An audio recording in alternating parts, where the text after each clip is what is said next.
மத்திய பிரதேசம் போபால் தேசிய சட்ட பல்கலைக்கழகத்துல விருந்தினரா போயிருந்த சென்னை உயர்நீதிமன்றத்தினுடைய தலைமை நீதிபதி தர்மாதிகாரி அங்க இருக்கக்கூடிய மாணவர்கள் கிட்ட பேசும்போது என்ன சொல்றாரு அப்படின்னா, இன்னைக்கு இருக்கக்கூடிய மாணவர்கள் பண்பாடு, கலாச்சாரம் இந்த மாதிரியான வேர்கள்ல இருந்து ரொம்பவே தள்ளி வந்துட்டாங்க. அவங்கள திரும்பவும் அதுல போய் இணைக்கணும் அப்படின்னா பல்கலைக்கழகங்கள்ல, அதாவது குறிப்பா சட்ட பல்கலைக்கழகங்கள்ல இந்த மனுஸ்மிருதி, அஷ்டசாஸ்திரம் இதெல்லாம் படிக்கிறத கட்டாயமாக்கணும் அப்படிங்கிற மாதிரி பேசியிருந்தாரு. இந்த பேச்சு அப்படிங்கிறது இன்னைக்கு மிகப்பெரிய சர்ச்சைக்குரிய வகையில மாறி இருக்கு. ஏன் அப்படின்னா, இந்த மனுஸ்மிருதிய படிங்க, அஸ்த சாஸ்திரத்த படிங்க. இது எல்லாத்தையும் ஒரு அரசியல்வாதியோ, இல்ல வேறு துறையில இருக்கக்கூடியவர்களோ சொல்லியிருந்தாங்க அப்படின்னா, அவங்களுடைய அறியாமையில சொல்றாங்க. இல்ல அவங்க ஒரு சார்பா நடந்துக்கிறாங்க அப்படின்னு நம்ம கடந்து போயிரலாம். ஆனா, இத ஒரு அரசியலமைப்பு சட்டத்த படிச்சு, ஒரு நீதிபதியா இருக்கக்கூடிய, அந்த துறையில இருக்கக்கூடிய ஒரு நீதிபதியே இப்படி சொல்றாரு அப்படிங்கிறது, இது நிச்சயமா ஏற்றுக்கொள்ள முடியாத ஒரு விஷயம் தான். ஏன் அப்படின்னா, இன்னைக்கு இந்தியாவ பொறுத்தவரைக்கும், இங்க இருக்கக்கூடிய ஏழை எளிய பாமர மக்களினுடைய கடைசி நம்பிக்கையா இருக்கிறது அப்படிங்கிறது நீதிமன்றங்கள் தான்.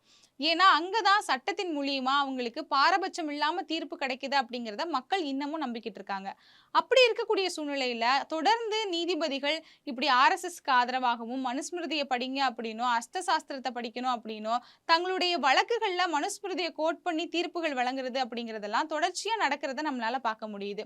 ஏன் நம்ம தமிழ்நாட்டிலேயும் கூட மதுரையில இருக்கக்கூடிய நீதிபதி ஜி.ஆர். சுவாமிநாதன் தன்னுடைய தீர்ப்புகள மனுஸ்மிருதிய கோட் பண்ணி சொல்றதும், ஆர்எஸ்எஸ் விழாக்கள்ல கலந்துக்கிறதும், ஒரு சார்பா அங்க போய் பேசுறதும், அதே மாதிரி நீதிமன்றங்கள்ல தன்னுடைய சொந்த கருத்துக்கள சொல்றதும், இந்த மாதிரியான விஷயங்கள தொடர்ந்து நம்ம பார்த்துக்கிட்டு இருக்கோம்.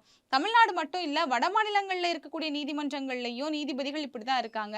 எந்த ஒரு பாரபட்சமும் இல்லாம தொடர்ந்து நீதிபதிகள் இப்படி சட்டத்த நீர்த்து போக செய்யக்கூடிய வகையில மனுஸ்மிருதிய படிங்க, அஸ்த சாஸ்திரத்த படிங்க, வர்ணாசிரம முறைய பின்பற்றணும் இப்படிங்கிற மாதிரியான விஷயங்கள தொடர்ந்து செஞ்சுகிட்டு இருக்கிறது நிச்சயமா ஏத்துக்கொள்ளவே முடியாத ஒரு விஷயம் தான்.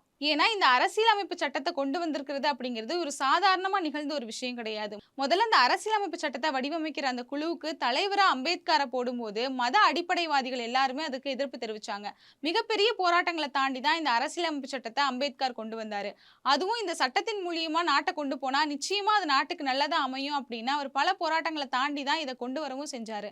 அப்படிதான் அரசியலமைப்பு சட்டம் அப்படிங்கிறது இந்தியால வந்துச்சு. இப்ப இந்த நீதிபதி தர்மாதிகாரி சொல்றத வச்சு பார்த்தோம் அப்படின்னா, இவர் சொல்ற மாதிரி அந்த மனுஸ்மிருதியிலயும் சரி, அஷ்ட சாஸ்திரங்கள்லயும் சரி, பெண் அடிமைத்தனம், தீண்டாமை, வர்ணாசிரம முறைகள கடைபிடிக்கிறது, பிற்போக்குத்தனமான விஷயங்கள் மட்டும் தான் அதுல அதிகமா இருக்கு. அப்படி இருக்கக்கூடிய விஷயங்கள நம்மள கடைபிடிக்க சொல்றாரா அப்படின்னா, இவர் நிஜமாவே சட்டம் படிச்சவர் தானா அப்படிங்கிற கேள்வி நமக்கு எழும்புது. ஏன் அப்படின்னா, அந்த காலத்துல கிட்டத்தட்ட 200, 300 வருடங்களுக்கு முன்னாடி இது எல்லாமே கடைபிடிக்கப்பட்டுட்டு இருந்த ஒரு விஷயம் தான். ஏன் இன்னைக்கு கூட அதை ஒரு சில இடங்கள்ல மக்கள் கடைபிடிச்சுக்கிட்டு தான் இருக்காங்க. ஆனா இது எதுவுமே சரியில்ல. இது ஒரு தவறான விஷயம். எல்லா மக்களுமே எந்த ஒரு வேறுபாடும் இல்லாம இருக்கணும். பெண் அடிமைத்தனம் இல்லாம இருக்கணும் அப்படிங்கிறது தான் சட்டத்தினுடைய ஒரு முழு கோட்பாடா இருக்கு. அதனால தான் அரசியலமைப்பு சட்டம் அப்படிங்கிறதே ஒண்ணு கொண்டு வந்தாங்க. இந்த நாட்டுல எல்லாரும் சரிசமமா இருக்கணும். நியாயம் எல்லாருக்கும் சரிசமமா கிடைக்கணும். நீதி கிடைக்கணும் அப்படிங்கிறதுக்காக கொண்டு வரப்பட்டது தான் அரசியலமைப்பு சட்டம். அத படிச்சுட்டு வந்த ஒரு நீதிபதி திரும்பவும் நம்மள 200 வருடங்கள் பின்னாடி தள்ளி சொல்றாரு அப்படின்னா, இத எப்படி நம்மளால ஏத்துக்க முடியும்? இதே அரசியலமைப்பு சட்டத்த படிச்சுட்டு தான் இன்னைக்கு தர்மாதிகாரி போன்றவங்க நீதிபதி ஆகியிருக்காங்க. அப்படி இருக்கும்போது தர்மாதிகாரியா இருந்தாலும் சரி, ஜி.ஆர். சுவாமிநாதனா இருந்தாலும் சரி, யாரெல்லாம் ஒரு சார்பா நடந்துக்கிறாங்களோ, அவங்க எல்லாருமே நீங்க இருக்கக்கூடிய அந்த இடத்தையும், பதவியையும் புரிஞ்சுகிட்டு, அரசியலமைப்பு சட்டத்தின்படி தான் உங்களுடைய பேச்சும் இருக்கணும், தீர்ப்பும் இருக்கணும்.